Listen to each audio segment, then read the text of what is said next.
Hello, Mark. My name is Ivy, 言语词, and my student number is 38. I'm a freshman at NCUE. The title of the speech is How Christmas Lights Help Guerrillas Put Down Their Guns by Miguel Sokoloff. So I thought a lot about the first word I say today, and I decided to say Colombia.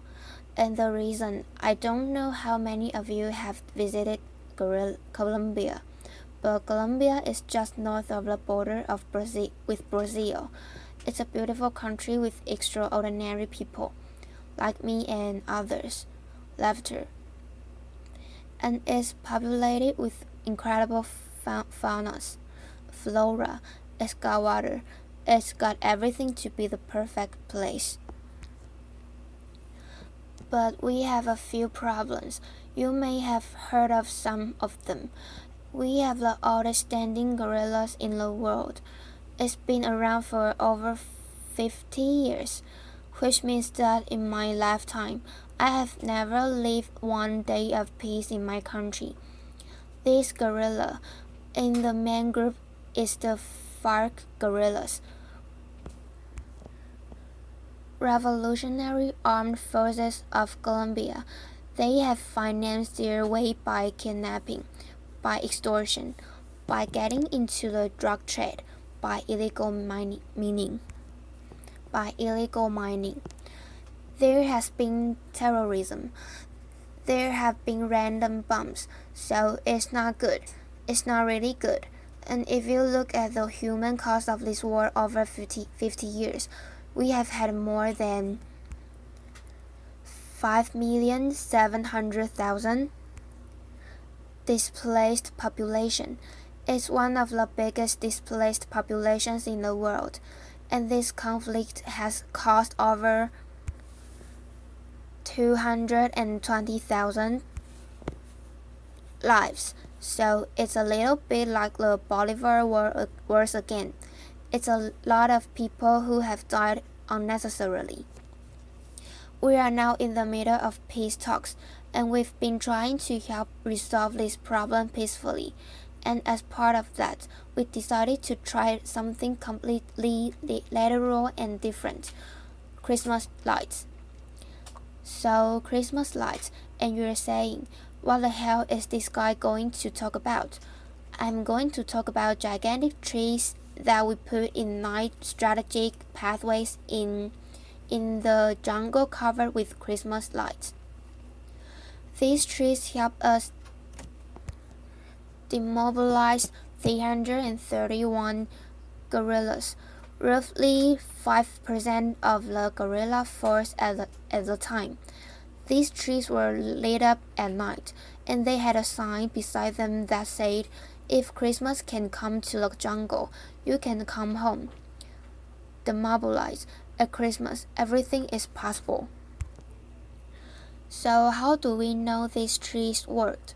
Well, we got 331, which is okay, but we also know that not a lot of gorillas saw them, but we know that a lot of gorillas heard about them, and we know that this because we are constantly talking to the demobilized gorillas. So let me take you back 4 years before the trees. 4 years before the trees, we were approached by the government to help them come up with a communication strategy to get as many gorillas as we could out of the jungle. The government had a military strategy, it had a legal strategy, it had a political strategy, but it said, we don't really have a communication strategy, and it probably would be a good thing to have. So we decided to immediately jump into this because it is an opportunity to affect the outcome of the conflict with the things that we do, with the tools that we have. But we didn't know very much about it. We didn't understand in Colombia.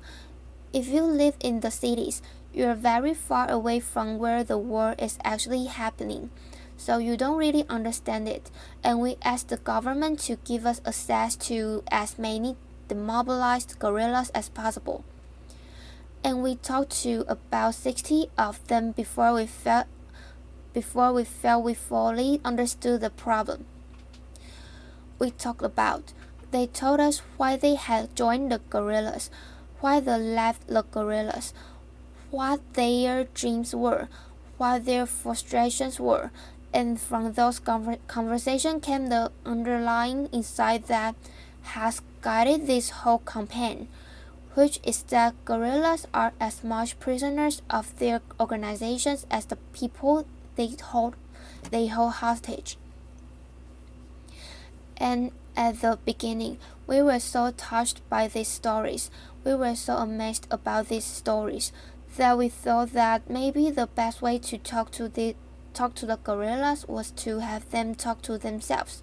So we recorded about 100 different stories during the first years, and we put them on the radio and television so that the gorillas in the jungle could hear stories, their stories, or stories similar to theirs. And when they heard them, they decided to go out. I want to tell you one of these stories. This person you see here is Joanny Underless. Joanny Underless is 25 when we took that picture. He had been 7 years in the gorilla, and he had demobilized very recently. His story is the following. He was recruited when he was 17, and sometime later, in his squadron, if you will, this beautiful girl was recruited, and they fell in love. Their conversations were about what their family was going to be like, what their kid's name would be, how their life would be when they left the gorilla. But it turns out that love is very strictly forbidden in the lower ranks of the gorilla, so their romance was discovered and they were separated. He was sent very far away, and she was left behind. She was very familiar with the territory, so one night, when she was on guard, she just left, and she went to the army. She demobilized, and she was one of the persons that we had the fortune to talk to, and we were really touched by this story. So we made a radio spot, and it turns out, by chance, that far away, many kilometers north, he heard her on the radio, and when he heard her on the radio, he said, "What am I doing here? She had a balls to get out. I need to do the same thing." And he did. He worked for 2 days and 2 nights, and he risked his life and he go out, and the only thing he wanted was to see her. The only thing that was in his mind was to see her. The story was, they did meet. I know you're wondering if they did meet. They did meet. She had been recruited when she was 15, and she left when she was 17. So there were a lot of other complications, but they did eventually meet. I don't know if they're together now, but I can find out. Laughter. But what I can tell you is that our radio strategy was working. The problem is that it was working in the lower ranks of gorilla. It was not working with the commanders, the people that are more difficult to replace because you can easily recruit, but you can't get the older commanders. So we thought, well, we'll use the same strategy. We'll have commanders talking to the commanders. And we even went as far as asking as commanders of the gorilla to fly on helicopters with microphones, telling the people that used to fly with them, "There is a better life out there. I'm doing good. This is not worth it. etc. etc. But as you can all imagine, it was very easy to counteract, because what was the gorilla going to say? Yeah, right, if he doesn't do that, he's going to get killed. So it was easy. So we were suddenly left with nothing, because the gorilla was spreading the word that all of those things are done because if they don't do it, they're in danger. And some brilliant person in our team came back and said, "You know what I noticed? I noticed that around Christmas time, there have been peaks of demobilization since this war has started." And that was incredible because that led us to think that we needed to talk to the human being and not to the soldier. We needed to step away from talking from government to army, from army to army, and we needed to talk about the universal values, and we needed to talk about humanity. And that was when the Christmas tree happened. This picture that I have here, you see this is a planning of the Christmas trees. And that man you see there with the 3 stars, his Captain Juan Manuel Valdez. Captain Valdez was the first high-ranking official to give us the helicopters and the support we needed to put these Christmas trees up. And he said in that meeting something that I will never forget. He said, "I want to do this because being generous makes me stronger, makes me men feel stronger. And I get very emotional when I remember him because he was killed later in combat and we really miss him. But I wanted you all to see him because he was really, really important. He gave us all the support to put up the first Christmas trees." What happened later is that the guerrillas who came out during the Christmas tree operation and all of that said, "That's really good. Christmas trees are really cool. But you know what? We really don't walk anymore. We use rivers. So rivers are the highways of the jungle. And this is something we learned. And most of the recruiting was being done in and around the river villages. So we went to these river villages and we asked the people, and probably some of them were direct acquaintances of the guerrillas. We asked them, can you send guerrillas a message?" We collected over 66,000 messages.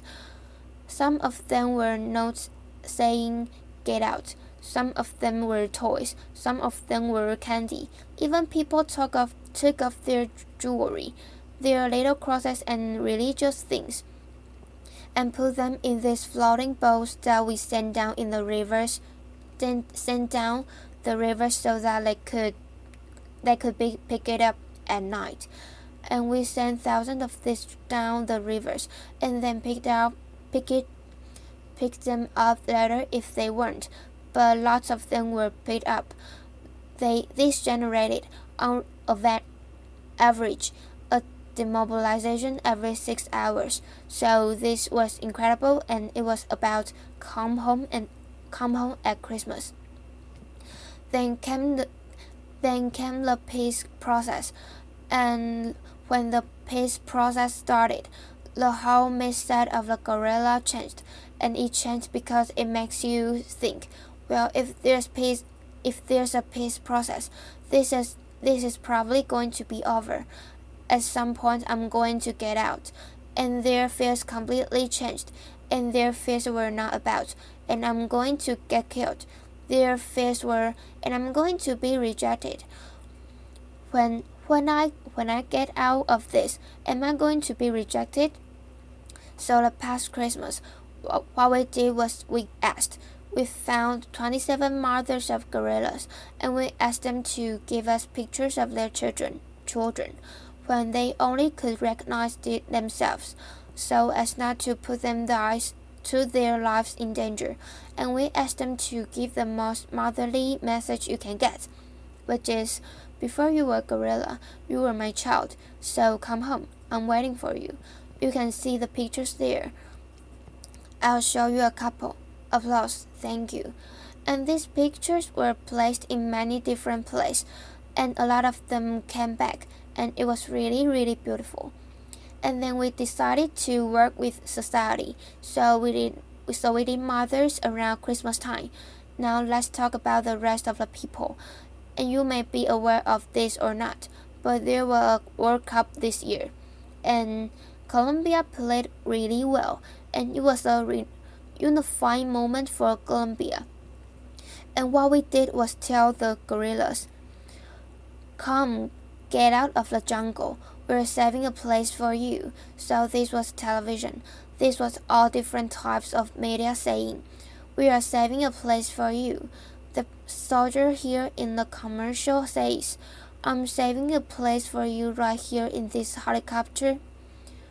In this helicopter so that you can get out of this jungle and go enjoy the World Cup." Ex-football players, radio announcers, everybody was saving a place for the gorilla. So since we started this work a little over 8 years ago, 70,000 gorillas have demobilized. I do not. Applause. Thank you. I don't want to say in any way that it only has to do with what we do, but what I do know is that our work and the work that we do may have helped a lot of them start thinking about demobilization, and it may have helped a lot of them take the final decision. If that is true, advertising is still one of the most powerful tools of change that we have available. And I speak not only myself, and I speak not only my behalf, but on behalf of all the colleagues I see here who work in advertising, and of all the team that has worked with me to do this. That if you want to change the world, or if you want to achieve peace, please call us. We'd love to help. Thank you. Applause.